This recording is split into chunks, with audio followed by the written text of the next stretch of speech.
ETV Urdu पर अगला programme.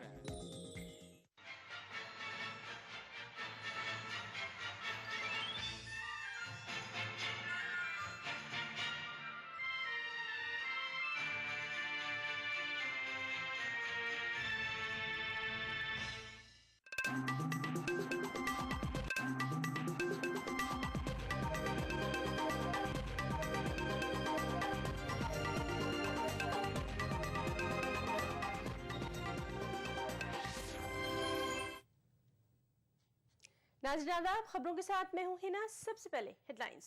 Afghanistan के जलालाबाद में हिंदुस्तानी कौंसल खाने के बाहर खुदकुश धमाका और फायरिंग, 8 बच्चे हलाक, मुतादिद जख्मी। बोडोलैंड और गोरखालैंड की तश्कील के हक में बंद, आम जिंदगी मुतासिर, तमाम कारोबार ठप। इशरत इनकाउंटर मामले के मुलजिम IPS पांडे की पेशगी जमानत अर्जी सेशन कोर्ट आज करेगा समाअत। और जिम्बाब्वे के खिलाफ आखिरी वनडे में भी टीम इंडिया में रसूल को नहीं किया गया शामिल, उमर अब्दुल्ला का शदीद इजहार नाराजगी।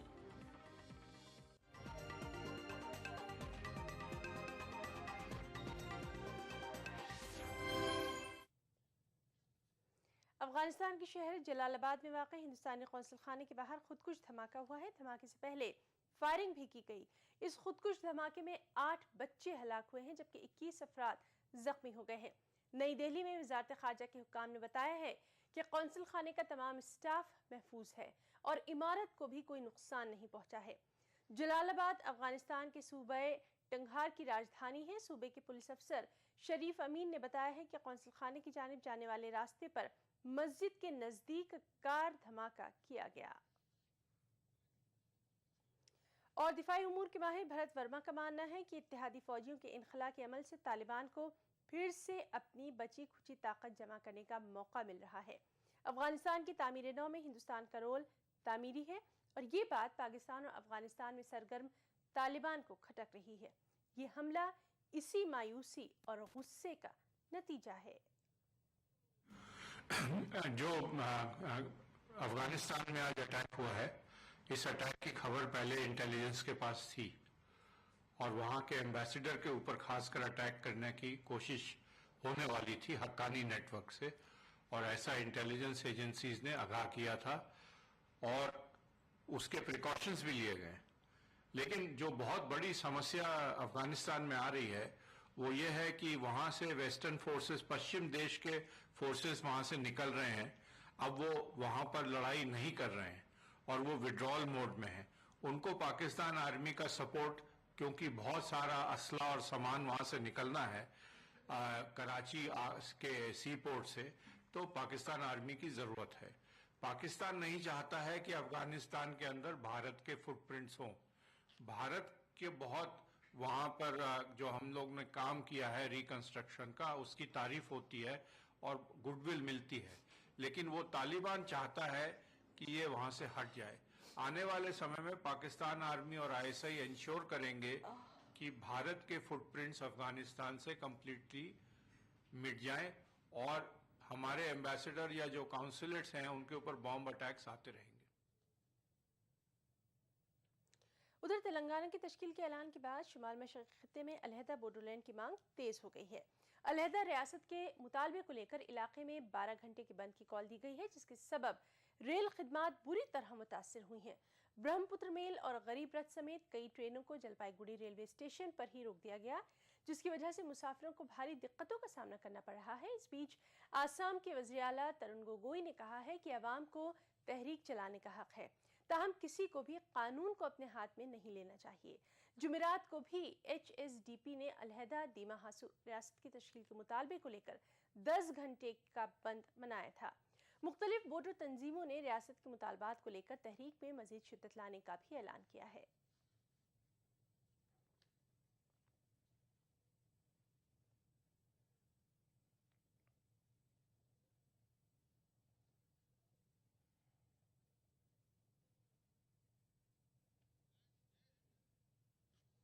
तेलंगाना की तश्कील के फैसले से गोरखालैंड के क़याम की मांग भी तेज हो गई है। 72 घंटे की हड़ताल के बाद अब गोरखा जन मुक्ति मोर्चा यानी GJM ने गैर मुइन्ना मुद्दत की हड़ताल की कॉल दे दी है। हड़ताल के दौरान दार्जिलिंग, क्रिसैंग और दीगर पहाड़ी इलाकों में कारोबार, स्कूल, कॉलेज और तमाम तिजारती सरगर्मियां मुअत्तल हैं। बंद से चाय बागान को अलग रखा गया है। हड़ताल के दौरान नाखुशगवार वारदात को रोकने के लिए हिफाजत के सख्त तरीन बंदोबस्त किए गए हैं। सेंट्रल पैरा मिलिट्री फोर्स की 5 कंपनियों को तैनात कर दिया गया है। जुमे के रोज क्रिसैंग में एक पुलिस चौकी को आग लगा दी गई थी।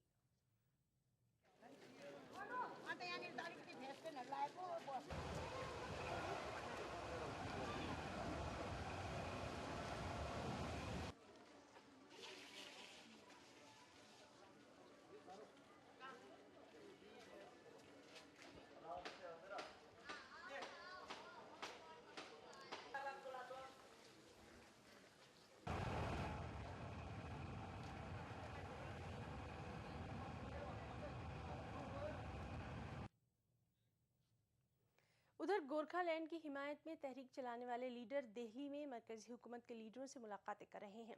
इन लीडरों ने आज मरकजी वजीर शरद पवार से उनकी रिहाइशगाह पर मुलाकात की।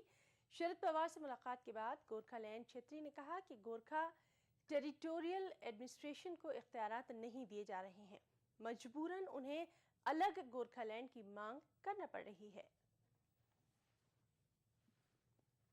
पावर नहीं मिल रहा है, आपको ऑटोनॉमी नहीं मिल रहा है। आप एक grade D, group D employ करने के लिए भी आपको राइटर्स से पूछना पड़ रहा है। तो आपको क्या मिला है? सिर्फ नाम मिला है गोरखालैंड टेरिटोरियल एडमिनिस्ट्रेशन का। अब नाम से तो कोई जिंदा नहीं रह सकता ना, काम करना चाहिए। और पब्लिक हमसे पूछेंगे कि आपने क्या किया, इतना बड़ा एजिटेशन किया सेपरेट स्टेट का, उसके बाद आप जीटी में अग्री कर गए और हम लोगों को बताया कि ये इतना स्वायत्त है कि बहुत कुछ हो सकता है, इससे हम लोग पूर्वाधार डेवलप कर सकते हैं, ये स्टेट विद इन स्टेट है, ये बताया गया और हमने ऐसा ही समझाया उन लोगों को। लेकिन जो अग्रीमेंट में था वो एक्ट में नहीं आया।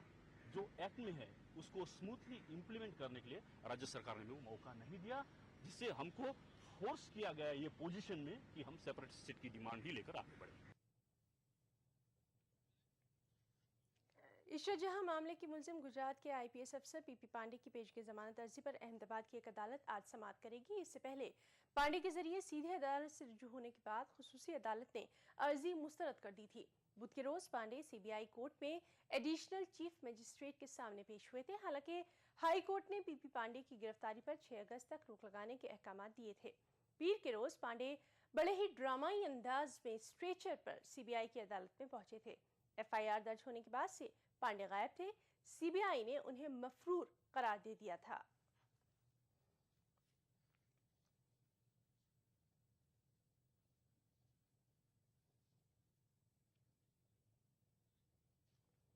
दो 2006 की मालेगांव बम धमाका मामले में आज मकोका अदालत में एनआईए मुलजिमीन के अर्ज का जवाब दाखिल कर सकती है।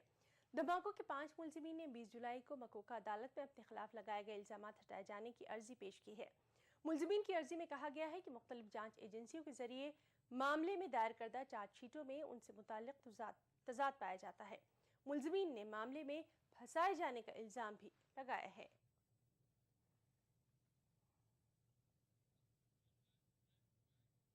खबरें और भी हैं, वक्त ब्रेक का। क्या खास है आज इफ्तार में? Brown and Polson custard powder इफ्तार खास बनाए।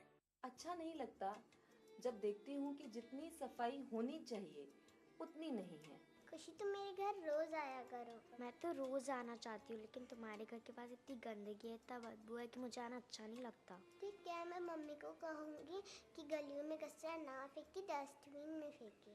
ओके। ऐसा नहीं है कि हम जयपुर शहर को साफ रखने की कोशिश नहीं करते, लेकिन जरूरत है हम सबको मिलकर के इस कोशिश में साथ जुड़ने की। हम अपने घर का कचरा सुबह 7 बजे से लेकर के 10 बजे के बीच में ही नियत स्थान पर डालें। हमारे सारे संसाधनों का समुचित उपयोग करते हुए उस कचरे को 8 बजे से लेकर के 12 बजे के बीच में उठा सकते हैं। मुझे उम्मीद है कि अगर हम सब ठान लें और अगर हम सब आपस में जुड़ जाएं तो निश्चित रूप से हम जयपुर शहर को जो वर्ल्ड क्लास सिटी बनाने का सपना, आपका, हमारा, हम सब का जो ये सपना है, उसे हम पूरी तरीके से साकार कर सकते हैं।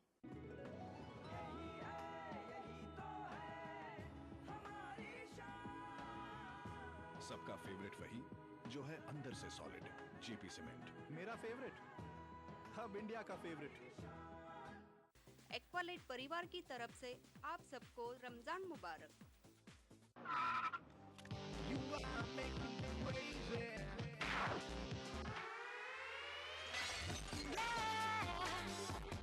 Ronit Passport Deodorant Body Spray drives you crazy. क्या खास है आज इफ्तार में? Brown and Polson custard powder इफ्तार खास बनाए।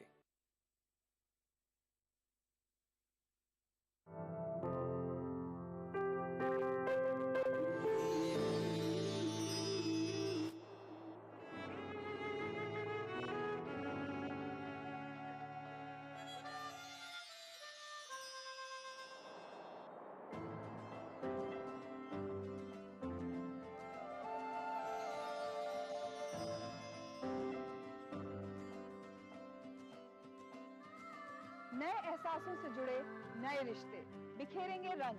जिंदगी लाइव सीजन 5 इतवार दोपहर 12 बजे और शनिचर दोपहर 12:30 बजे।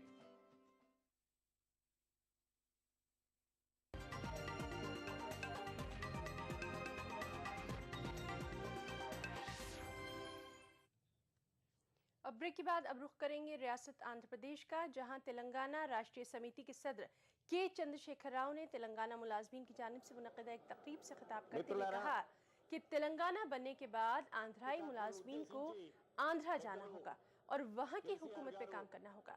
टीआरएस सरबराह ने कहा कि आंध्राई मुलाजमीन को कोई ऑप्शन नहीं दिया जाएगा।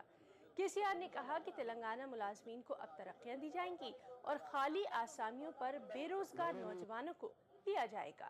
एनजीओ संघ अध्यक्षులు ఎంప్లాయీస్ జేఏసీ చైర్మన్ గారు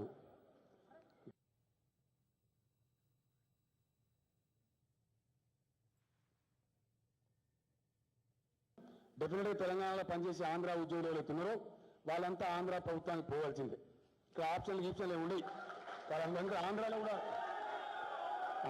కూడా ఖచ్చితంగా గవర్నమెంట్ నడవాలి. ఆ ప్రాంత ఉద్యోగులు ఎవరైతున్నారో వాళ్ళందరూ ఆ గవర్నమెంట్లో పనిచేయనియండి. మన తెలంగాణ ఉద్యోగస్తులందరూ మన గవర్నమెంట్లో పనిచేస్తారు. మన వాళ్ళందరికీ ప్రమోషన్లు వచ్చేస్తాయి. ప్రమోషన్లు వచ్చిన తర్వాత ఫస్ట్ స్టేజ్లో ఈ అడ్జస్ట్మెంట్ చేసుకోవడం, దాని తర్వాత ప్రమోషన్లు ఇచ్చుకోవడం, దాని తర్వాత బాటంలో ఏదైతుంటో ఆ ఖాళీలు భర్తీ చేసుకోవడం అనేది మనందరం కూడా గతంలో అనుకున్నాం. తప్పకుండా అదేవిధంగా జరుగుతుంది, అదేవిధంగా చేస్తామని కూడా నేను మనవి చేస్తూ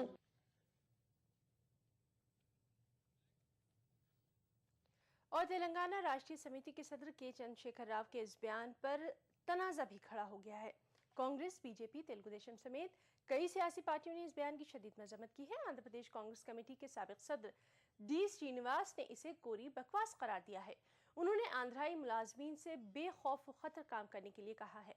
तेलुगु देशम के एमपी नामा नागेश्वर राव ने कहा कि केसीआर का बयान सिर्फ इलाका वारियत को ही हवा देगा। उन्होंने कहा कि तेलंगाना केसीआर की जागीर नहीं है।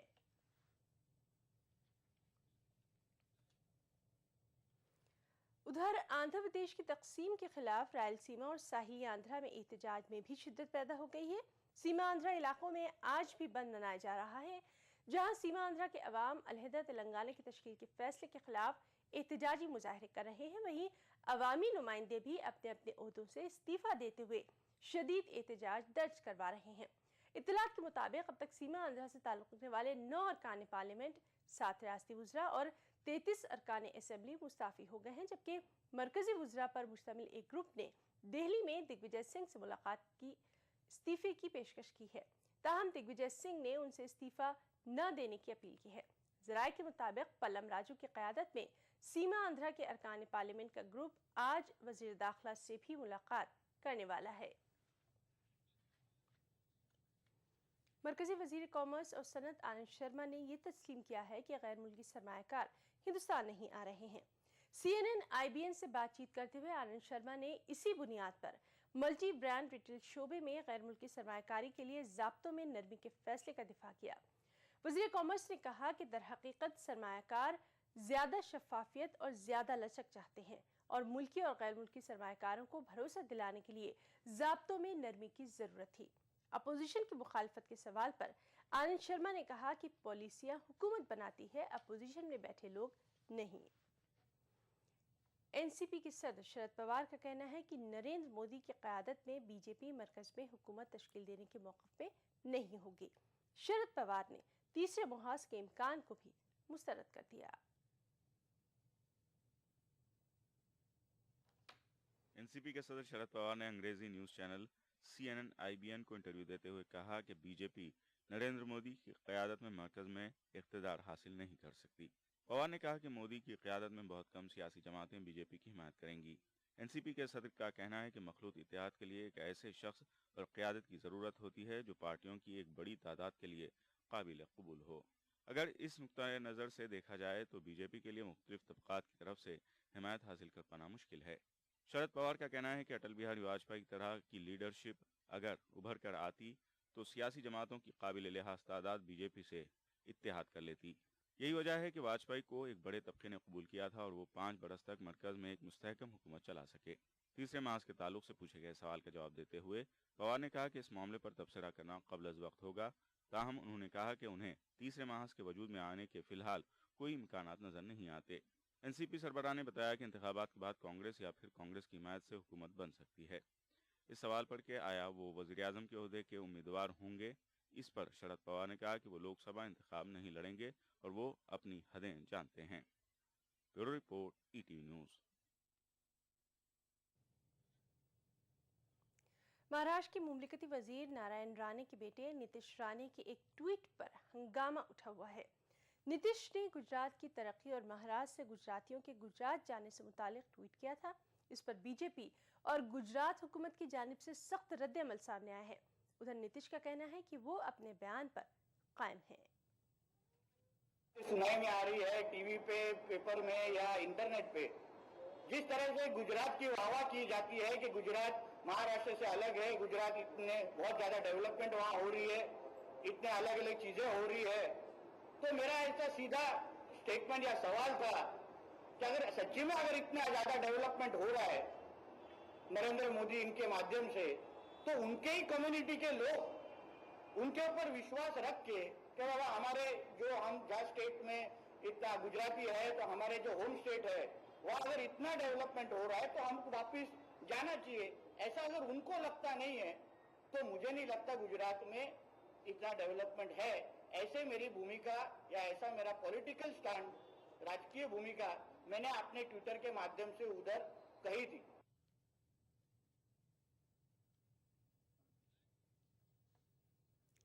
इंश्योरेंस बिल मामले को लेकर आज वजीर खजाना पी चिदम्बरम अपोजिशन लीडरों से मुलाकात करेंगे। इस दौरान चिदम्बरम गैर मुल्की सरमायाकारी की हद को 49% करने से मुतालिक इत्तेफाक राय कायम करने की कोशिश करेंगे। काबिल गौर है कि इंश्योरेंस तरमीमी बिल 2008 से राज्यसभा में इल्तवा में है, जिसके तहत इंश्योरेंस के शोबे में गैर मुल्की सरमायाकारी की हद को 26% से बढ़ाकर 49% किया जाना है। पार्लियामेंट का मॉनसून इजलास 5 अगस्त से शुरू होने वाला है, लिहाजा चिदम्बरम इस मामले को हल करने के लिए पेश है।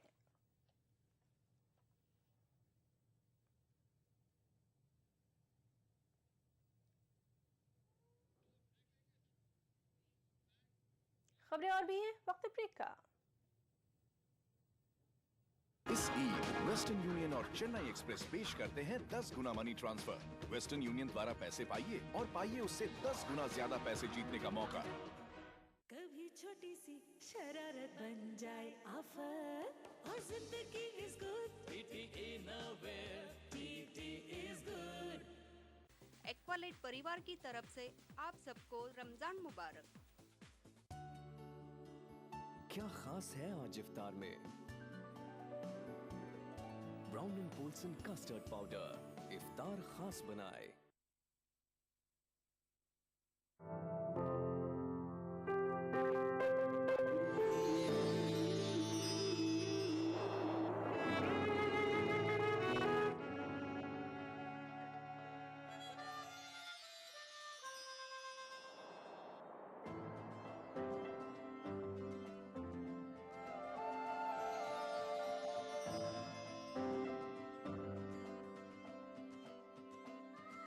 नए एहसासों से जुड़े नए रिश्ते बिखेरेंगे रंग। जिंदगी लाइव सीजन 5 इतवार दोपहर 12 बजे और शनिचर दोपहर 12:30 बजे। उभरते कश्मीर के अनछुए पहलू, नई सोचो फिक्र, मुनफरिद तहजीब और रिवायात जिनसे फूट पड़ते हैं कश्मीरियत के रंग। देखिए कश्मीर एक्सप्रेस पीर की रात 8 बजे और मंगल की शाम 6 बजे सिर्फ ETV उर्दू पर।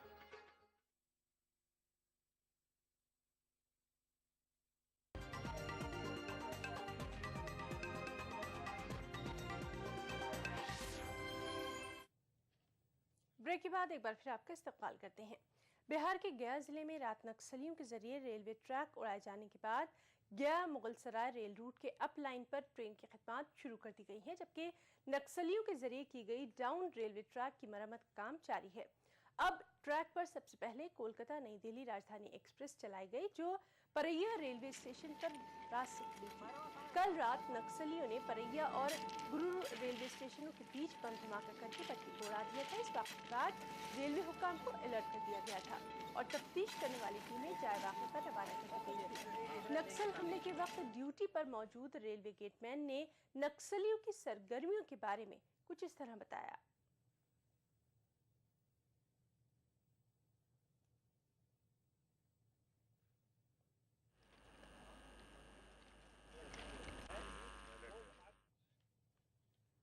जम्मू कश्मीर के जिला किश्तवाड़ में आज फिर जल्जला आया। सहरी के वक्त 5.2 शिद्दत के जल्जले के सबब कई मकानों को नुकसान पहुंचा, लेकिन किसी जानी नुकसान की कोई खबर नहीं है।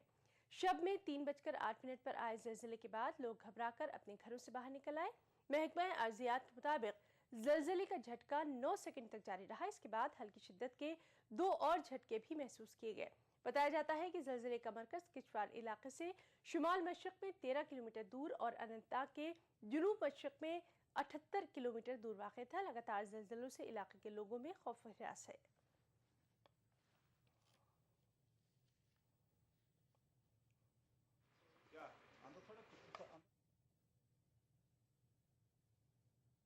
रात के 3:09 पे हम सब सोए हुए थे, घरों से भाग गए। बहुत जोर का झटका था, सब घरों को नुकसान हुआ। यहाँ पर मकानों को क्रैक्स पड़ गए हैं, किसी की दीवारें गिर गई। यहाँ पर सब रिलेशन में हर एक जगह से दूसरी जगह भागते जा रहा था।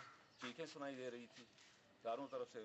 और रात को उससे पहले भी 12:25 पे एक जल्जला आया, उसके बाद 1:10 पे दूसरा जल्जला आया, और उसके बाद जो बड़ा झटका आया वो 3:09 पे हुआ है। उसके बाद यहाँ पर आप देखें सब लोग अफरा तफरी में घूम रहे हैं। पता नहीं चल रहा है कि कहाँ पर हुआ। इधर पुलिस जो भी इतना कहर था कि एक आदमी ने छलांग मारी है तीसरे छत से। ये पुलिस डिपार्टमेंट का हाल है, लोगों का क्या होगा? वहम में सब पड़े हुए हैं। उधर डोडा में भी जोरदार जल्जले के झटके महसूस किए गए हैं। ये जल्जला इतना शदीद था कि लोग और खासतौर पर छोटे बच्चे नींद से बेदार होकर घरों के बाहर निकल पड़े। जल्जले के वक्त लोग सहर के लिए जागे हुए थे। गुज़िश्ता 3 माह से डोडा में मुसलसल जल्जले के झटके महसूस किए जा रहे हैं और बार बार आने वाले इन जल्जले के झटकों ने आवाम को तशवीश में मुब्तला कर दिया है।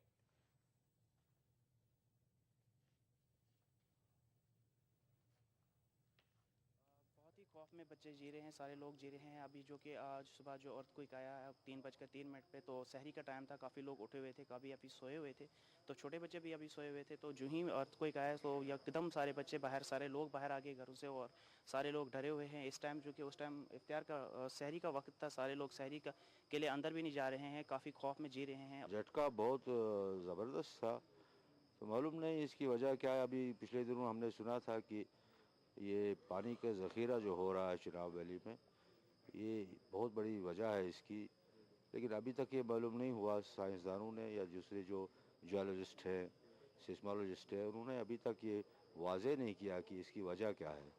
अभी ये लोग कह रहे हैं कि हमारा ये इसका जो अमेरिका ने दुनिया भर में अपने शहरियों को अलकायदा के इम्कानी हमलों से खबरदार किया है। अमेरिकी वज़ारत ख़ारजा ने ख़ासतौर पर मशरिक़ वुस्ता और शुमाली अफ्रीका में दहशतगर्दाना कार्रवाइयों का अंदेशा जाहिर किया है। अमेरिका ने दुनिया भर में अपने शहरियों, खासतौर पर मशरिक़ वुस्ता और शुमाली अफ्रीका का सफ़र करने वालों को अलकायदा के दहशतगर्दाना कार्रवाइयों से खबरदार किया है। अमेरिकी वज़ारत ख़ारजा ने एक बयान जारी करते हुए सफ़र के दौरान अपने आसपास के माहौल से खबरदार रहने और चौकसी इख्तियार करने की सलाह दी है। अमरीकी वज़ारत ख़ारजा ने अपने बयान में कहा कि अलकायदा और उससे जुड़ी तंजीमें मशरिक़ वस्ता और उससे बाहर दहशतगर्दाना हमलों का मंसूबा रखती हैं। ये तंजीमें अब से लेकर अगस्त के अख्ताम तक दहशतगर्दाना कार्रवाइयाँ कर सकती हैं। अमेरिका की तरफ से जारी करदा अलर्ट के मुताबिक दहशतगर्द सरकारी और निजी मफादात को निशाना बनाने के लिए मुख्तलिफ तरीक़ाकार अपना सकते हैं। अवामी ट्रांसपोर्ट सिस्टम और सियाहती ढांचा उनके निशाने पर है। वाज़ेह रहे, इससे पहले अमेरिका ने मुस्लिम मुल्कों में आइंदा इतवार को अपने सिफारत खाने और कौंसल खाने बंद करने का ऐलान किया था। अमेरिका के मुताबिक ये फैसला धमकियां मौसूल होने के बाद लिया गया है। So the Department of State has instructed certain U.S. embassies and consulates to remain closed or to suspend operations on Sunday, August 4th. The department has been apprised of information that, out of an abundance of caution and care for our employees and others who may be visiting our installations, that indicates we should institute these precautionary steps. The department, when conditions warrant, takes steps like this to balance our continued operations with security and safety. America ने इन मुल्कों में अपने सिफारत खानों और council खानों को बंद करने का फैसला किया है, जहां वो इतवार के रोज खुले रहते हैं। जिन मुल्कों में सिफारत खाने और कौंसल खाने बंद रहेंगे उनमें सऊदी अरब, दुबई, अबू ज़हबी, इराक, कुवैत, सूडान, अफगानिस्तान और दीगर ममालिक शामिल हैं। Bureau report, ETV news. मिस्र की वजारत दाखिला ने पुलिस को माजूल सदर मोहम्मद मुर्सी के हामियों को मुंतशिर करने के अहकाम जारी कर दिए हैं। इसके बावजूद मोहम्मद मुर्सी के सैकड़ों हामी काहिरा के 2 मुकामात पर मुजाहरा जारी रखे हुए हैं। कल नमाज जुमे के बाद कई मुकामात पर मुर्सी हामियों ने रैलियां निकाली। मीडिया कॉम्प्लेक्स की जानिब मार्च करने वाले मुजाहिरीन पर आंसू गैस का इस्तेमाल करते हुए उन्हें मुंतशिर कर दिया गया। उधर राबियल अलविदा मस्जिद के बाहर गुज़िश्ता 1 महीने से जमा मुजाहिरीन मोहम्मद मुर्सी के ओहदे पर बहाली के मुतालबे पर अड़े हुए हैं। खदशा जाहिर किया जा रहा है कि सिक्योरिटी एहलकारों की जानिब से मुजाहिरीन को मुंतशिर करने के इक़दाम से वहाँ मज़ीद खून खराबा हो सकता है। इख्वानुल मुस्लिमीन का कहना है कि उनके मुजाहरे पुरअमन हैं और बदस्तूर जारी रहेंगे।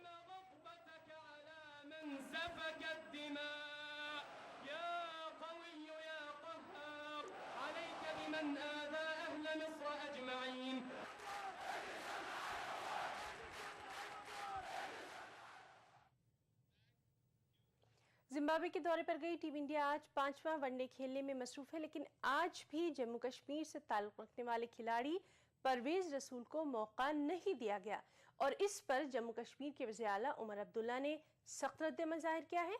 अपने ट्वीट पर BCCI से खिताब करते हुए उमर अब्दुल्ला ने पूछा है कि क्या परवेज रसूल को हौसला शिकनी के लिए जिम्बाब्वे के दौरे पर ले जाया गया था। दरअसल जुमे के रोज ही जम्मू कश्मीर के वज़ीर आला उमर अब्दुल्ला ने ट्वीट किया था कि परवेज रसूल को अगले मैच में मौका फराहम किया जाना चाहिए।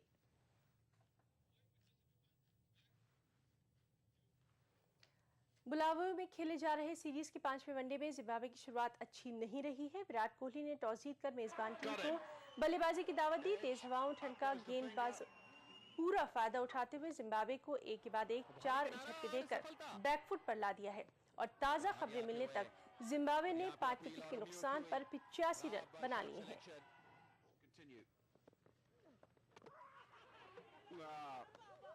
That's an ordinary shot. It really is. They're not helping themselves at all. The Zimbabwe. आखिर में सुर्खियों पर फिर एक नजर। अफगानिस्तान के जलालाबाद में हिंदुस्तानी कौंसल खाने के बाहर खुदकुश धमाका और फायरिंग, हिंदुस्तानी अमला महफूज। बोडोलैंड और गोरखालैंड की तश्कील के हक में बंद आम जिंदगी मुतासिर। इशरत एनकाउंटर मामले के मुल्जिम IPS पांडे की पेशगी जमानत अर्जी, सेशन कोर्ट आज करेगा समाअत।